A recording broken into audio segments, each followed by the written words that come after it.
രാജ്യത്തെ ഭൂരിഭാഗം ജനങ്ങളും ആദരിക്കുന്ന ബഹുമാനിക്കുന്ന ശ്രീരാമക്ഷേത്രം. അതൊരു യാഥാർത്ഥ്യമാണ്. അത് രാജ്യം അതിൽ നിന്നും നമുക്ക് പുറകോട്ട് പോകുവാൻ സാധിക്കുകയില്ല.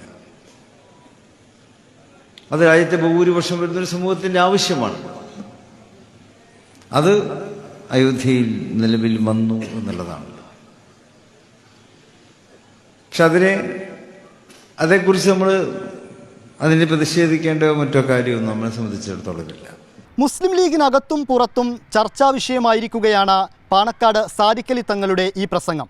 ജനുവരി 24-ന് മഞ്ചേരിയിൽ നടത്തിയ പ്രസംഗത്തിൽ സാദിഖലി തങ്ങൾ പറഞ്ഞത് 3 കാര്യങ്ങളാണ്. 1. അയോധ്യയിലെ രാമക്ഷേത്രം മതേതരത്വത്തിൻ്റെ പ്രതീകമാണ്. 2. രാമക്ഷേത്രം ഇന്ത്യയിലെ ബഹുഭൂരിപക്ഷത്തിൻ്റെ ആവശ്യമായിരുന്നു, അതിൽ പ്രതിഷേധിക്കേണ്ടതില്ല. 3. രാമക്ഷേത്രവും നിർമ്മിക്കുന്ന മസ്ജിദും മതേതരത്വത്തെ ശക്തിപ്പെടുത്തും. സാദിഖലി തങ്ങളുടെ ഈ പ്രസംഗത്തിനെതിരെ INL കടുത്ത എതിർപ്പുമായി രംഗത്തെത്തിയത്. INLൻ്റെ ചോദ്യങ്ങൾ ഇവയാണ്: RSSൻ്റെ രാഷ്ട്രീയ ഹിന്ദുത്വമല്ലല്ലോ വിശ്വാസികളുടെ ആത്മീയ ഹിന്ദുമതം. ഗാന്ധിയുടെ രാമരാജ്യമല്ലല്ലോ RSSൻ്റെ രാമരാജ്യം. പിന്നെന്തിന് അണികളെ ലീഗ് മണ്ടന്മാരാക്കുന്നു?